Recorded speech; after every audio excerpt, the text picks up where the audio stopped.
ஆறுமுகம் அருளிடும் அனுதினமும் ஏறுமுகம். வணக்கம். இந்த உலகத்துல எல்லாருக்கும் ஏதாவது ஒரு காயம், ஏதாவது ஒரு கஷ்டம், எப்படியாவது ஒரு வலி அப்படின்னு வாழ்க்கையில இருந்துகிட்டே தான் இருக்கு. அந்த வலியை போக்குவதற்கு, காயத்திலிருந்து விடுபடுவதற்கு, அதற்கு ஒரு மருந்தாக இருக்கிறதுக்கு தான் இங்க இருக்கிற தெய்வங்கள் நமக்கு அருள்வதற்காக இருக்கு. அந்த காலத்திலேயே ரிஷிகள் அவங்க எல்லாமே சிவஸ்தலங்களை உண்டு பண்ணி நமக்கு காரணம் கிடைச்சிருக்கு அப்படிங்கிறதையும் புராணங்கள் வாயில நம்ம பார்க்கிறோம். புராணங்கள்ல இருக்கிற எத்தனையோ பேர் இங்க பூமிக்கு வந்து தபஸ் பண்ணி அருள் பெற்று சாபத்திலிருந்து விமோசனம் பெற்ற கதையெல்லாம் நாம பார்க்கிறோம். இங்க வரம் பெற்றவர்கள் இருக்கிறாங்க அப்படின்னா சாபம் பெற்றவர்கள் இருந்திருக்காங்க அப்படின்னு அர்த்தம். ஏன், இன்னமும் சாபம் பெற்றவர்கள் இந்த உலகத்துல இருக்கிறாங்கன்னு தான் அர்த்தம்.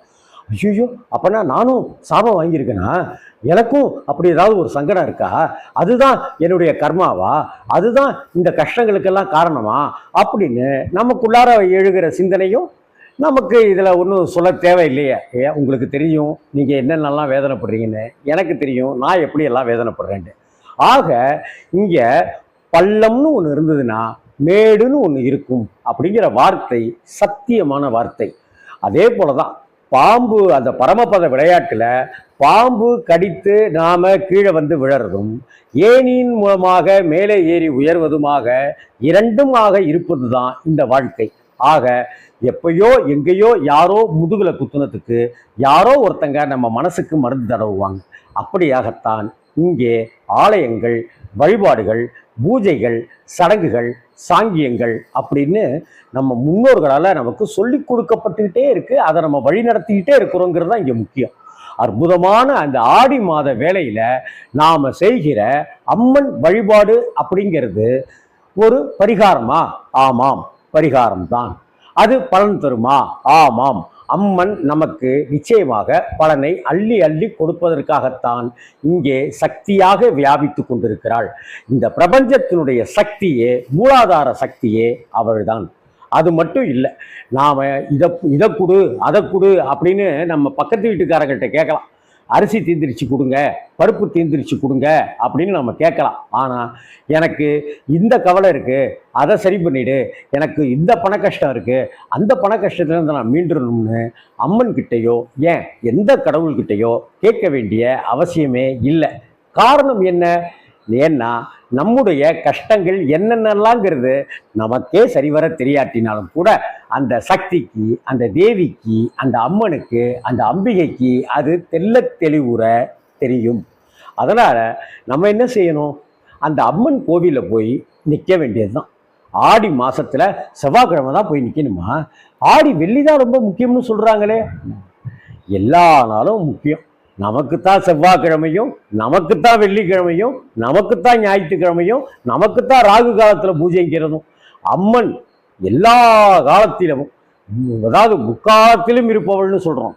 24 hours into 7 அப்படின்ட்டு தான் சொல்கிறோம். அதுபோல அம்மன் வழிபாடுங்கிறது, அம்மனை தரிசிப்பதுங்கிறது எப்போ வேணாலும் எந்த தருணத்தில் வேணாலும் செய்யலாம்.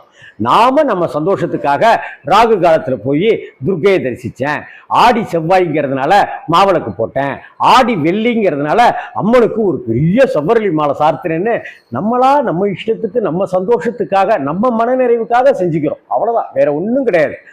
கிருஷ்ண ஜெயந்தி அன்னைக்கு கிருஷ்ணருக்கு அவ்வளோ பண்ணி தரோமே, எதுக்காக? கிருஷ்ணருக்கு அதெல்லாம் கொடுத்து அதை பிரசாதமா, அது அங்க வைக்கிற வரைக்கும் அது சாதம், அப்புறம் அது பிரசாதம். அப்படியாக நாம உட்கொண்டு சந்தோஷம் அடைகிறது இருக்குல்ல, அதற்கு ஒரு சக்தி ஏறுது இல்லையா? அது மாதிரி தான் ஆடி மாதத்தினுடைய ஒவ்வொரு வழிபாட்டிலும் நாம் கலந்து கொள்ள வேண்டும். ஆடியில கோவில் திருவிழா நடக்குதா, கலந்துக்கங்க. ஆடியில கூழ் வாத்து கொடுக்குறாங்களா, ஒரு சொம்பு கூழ் வாங்கி குடிங்க. இல்லை அந்த கூழ் கொடுக்கறதுக்கு நீங்களும் ஒரு 10 காசு கொடுங்க. இதெல்லாம் உங்களுக்கு பெரிய புண்ணியத்தை தரும். சாபம் விமோச்சனம், எவ்வளவு அழகான வார்த்தை பாருங்க. சாப விமோச்சனம் சேர்த்து பாருங்க. ஆக யாரோ நமக்கு சாபம் கொடுத்திருந்தாலும் அதிலிருந்து ஒரு விமோச்சனத்தை தருவதற்கு, விமோச்சனத்தை அருள்வதற்கு, ஒரு பாதையை அடைத்தாலும் கூட ஒரு புதிய பாதையை நம்ம வாழ்க்கையில உருவாக்கி கொடுப்பதற்கு அம்மன் என்கிற சக்தி வியாபித்து காத்து கொண்டிருக்கிறாள். யாருக்காக காத்துட்டு இருக்கிறா? நமக்காக காத்துட்டு இருக்கிறா. ஏன் காத்துட்டு இருக்கிறா? நம்ம நல்லா இருக்கணுங்கிறதுக்காக காத்துட்டு இருக்கிறா. நம்ம நல்லா இருக்கணும்னு நாம ஆசைப்படுறோம். ஆனா ஆசை மட்டும் போதுமா? அந்த ஆசையை அடைவதற்கு உண்டான வழிகள் என்ன? நீதியோட இருக்கணும், நேர்மையோட இருக்கணும், உண்மையா இருக்கணும், குடும்பத்துக்கு உண்மையா இருக்கணும், நாட்டுக்கு உண்மையா இருக்கணும், வீட்டுக்கு உண்மையா இருக்கணும், பக்திக்கு உண்மையா இருக்கணும். அப்படி உண்மையோடு இருந்தால் ஒளிமயமான எதிர்காலத்தை அம்மன் தந்தே தீர்வாள் என்பதில் எந்த மாற்றமும் இல்லை. அனைவரும் ஆடி மாசத்துல உங்களுக்கு உரிய முறையிலான அந்த வழிபாடுகளை செய்து கொண்டே இருங்கள், செஞ்சுக்கிட்டே இருங்கள். தானம் கொடுத்து கொண்டே இருங்கள். கொடுத்தால்தான் கிடைக்கும், இறைச்சாதான் சுரக்கும். அதனால செய்து கொண்டே இருங்கள், வழிபட்டு கொண்டே இருங்கள். தேவி சரணம்.